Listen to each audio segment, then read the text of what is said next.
Face à l'épidémie du coronavirus, le gouvernement a mis en place des mesures de soutien immédiates aux entreprises.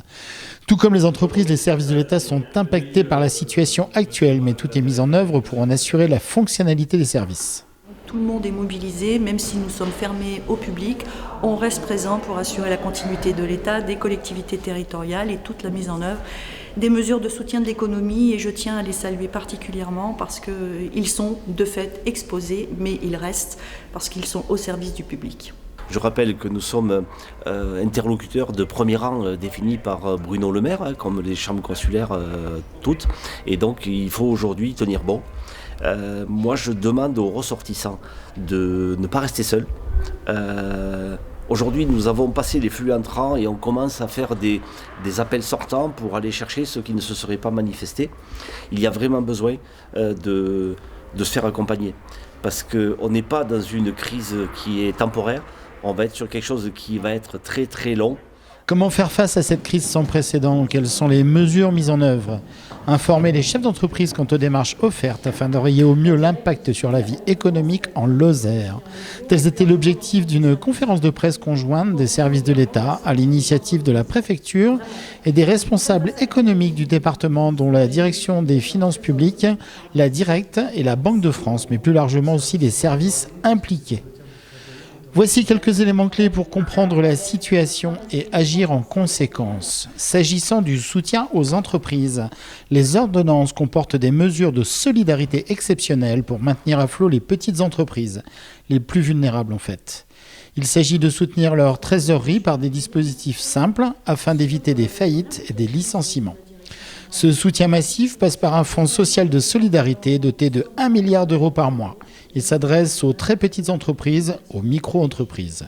Soutenir la trésorerie des entreprises passe aussi par le report des paiements des loyers, des factures d'eau, de gaz et d'électricité. L'objectif est simple, 0 recette, 0 dépense. Ce principe permettra de protéger les artisans et commerçants, leur permettant de rééchelonner les factures concernées. Un soutien exceptionnel que l'État met en place en matière de garantie des prêts à venir pour les entreprises avec pas moins de 300 milliards d'euros de garantie.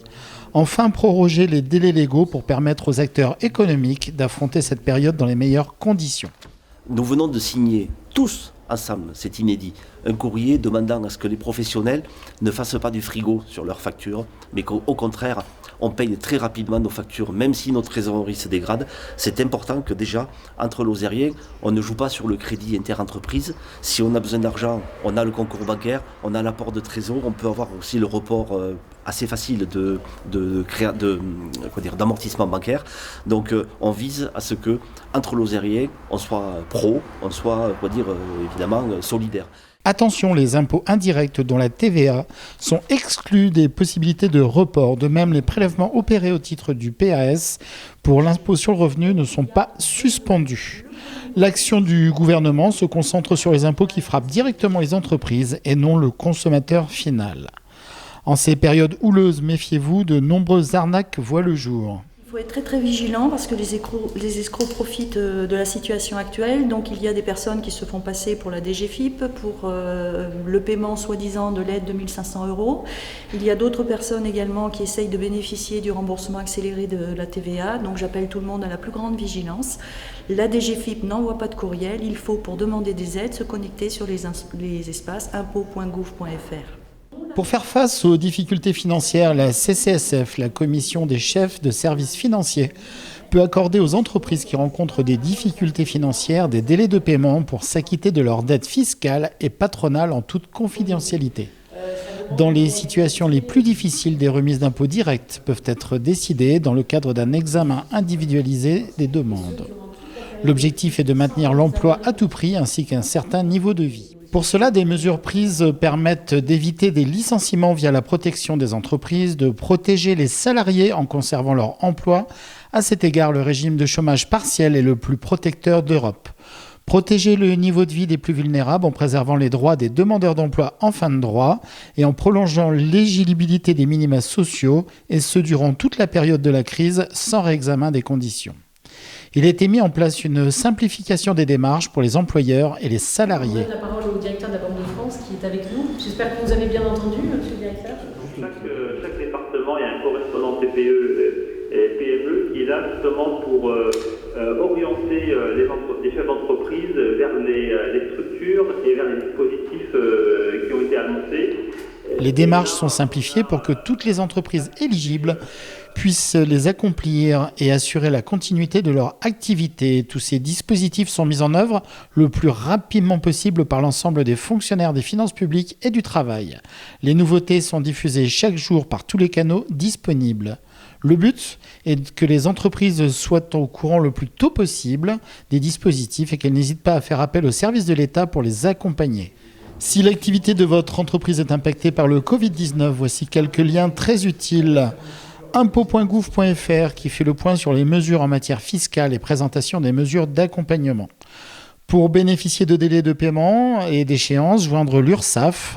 Toute entreprise rencontrant une difficulté dans ses relations commerciales peut saisir le médiateur des entreprises via le site qui s'affiche sur votre écran. Qui peuvent, quand on a, à l'instar de ce qui se passe un peu dans la médiation du crédit, de petites entreprises qui souffrent de déséquilibre dans les relations commerciales avec d'autres entreprises, qui peuvent saisir de manière dématérialisée aussi, faire une demande, et dans ce cas, le médiateur qui est particulièrement mobilisé dans les circonstances peut apporter des réponses aussi techniques avant le plan de sauvegarde et les procédures collectives qui ne sont pas souhaitées et pas souhaitables dans les circonstances. Voilà, Et pour ce qui concerne la médiation avec votre banque, vous avez la possibilité d'avoir un recours avec la médiation du crédit, qui est un dispositif public qui vient en aide à toutes les entreprises qui rencontrent des difficultés avec un ou plusieurs établissements financiers. Pour en bénéficier, rendez-vous à l'adresse médiateur-crédit.banque-france.fr. Enfin, sur le site économie.gouv.fr/coronavirus-soutien-entreprise, vous avez aussi beaucoup d'informations. Pour être accompagné dans votre démarche, vous pouvez également contacter la Chambre des métiers de l'artisanat de la Lozère. Il est à noter que le réseau des CMA vient d'obtenir du gouvernement la mise en place d'une réunion d'urgence pour une plus forte mobilisation des banques et des assurances. Vous pouvez aussi, et selon votre secteur économique, contacter la CCI de la Lozère.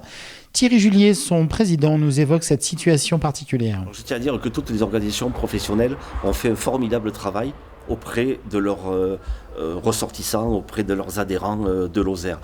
De la CAPEB à la Fédération du bâtiment, le MEDEF, la CPME, les chambres consulaires, la FDSEA, tout le monde est sur le pont pour ses propres ressortissants parce que c'est systémique. Si l'activité doit reprendre, la crise ne sera pas terminée. Il y aura des dégâts qui auront été faits et donc il faut d'ores et déjà les évaluer. Et donc nos équipes sont sur le pont complètement pour accompagner. Et il y a des risques, notamment de se lancer tout de suite dans un crédit de trésorerie ou dans un report de crédit bancaire sans savoir trop quel est le besoin. Parce qu'une fois qu'on a signé une fois, c'est compliqué de revenir dessus. Il faut effectivement que toutes les entreprises reprennent un petit peu goût à l'économie parce qu'il faut dynamiser et puis rester solidaires les uns des autres. En ce qui nous concerne sur ces entreprises-là, comme sur toutes les autres, on est bienveillant. On octroie toutes les possibilités de report, d'échéance, de délai de paiement et on est aussi très vigilant pour la situation des travailleurs qui également, comme tout particulier, rencontrent des difficultés de paiement. On va devoir réfléchir aussi sur notre mode de production. On va devoir, et j'ai demandé déjà à mes équipes d'élus de travailler sur ce qu'on appelle le rebond. Il va arriver ce rebond, il faut le préparer. C'est-à-dire quelle est l'offre qui sera attendue par le client, quelle sera donc la présentation qu'il faudra faire, quelles sont les opérations commerciales qu'il faudra faire, comment on pourra vendre le territoire lozère avec peut-être un message de confiance sanitaire, considérant le fait qu'on est un des départements les moins impactés. Vous l'avez compris, tous les organismes sont mobilisés, mais aussi l'État protège au plan local également. La préfecture de la Lozère a mis en place un comité économique pour réunir en audioconférence au moins 2 fois par semaine les chambres consulaires, les services de l'État, l'ordre des experts comptables et tous les autres acteurs impliqués dans la vie économique lozérienne. Les mesures présentées s'inscrivent dans un ensemble qui doit favoriser le maintien de l'activité économique et tout ce qu'elle apporte à notre vie en commun. En cette période compliquée, de nombreuses mesures d'aide sont en place, mais comme les vérités d'un jour peuvent évoluer rapidement, n'hésitez pas à consulter les sites officiels ou les organismes de référence.